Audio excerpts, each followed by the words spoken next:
Yeah, good morning. Today I want to teach you how to number your page on your project or on your document.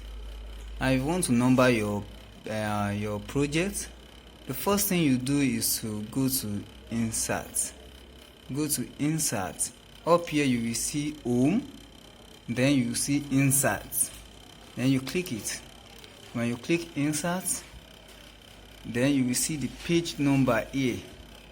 As you can see, page number. Then you click the page number, and if you want your number to be in the bottom, you click bottom.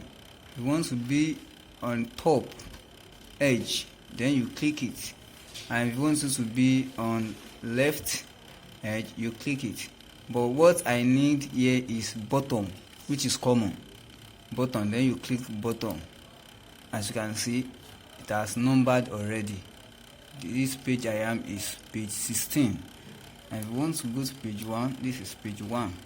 As you can see it here, page 1. So that's how to do page number. Very simple.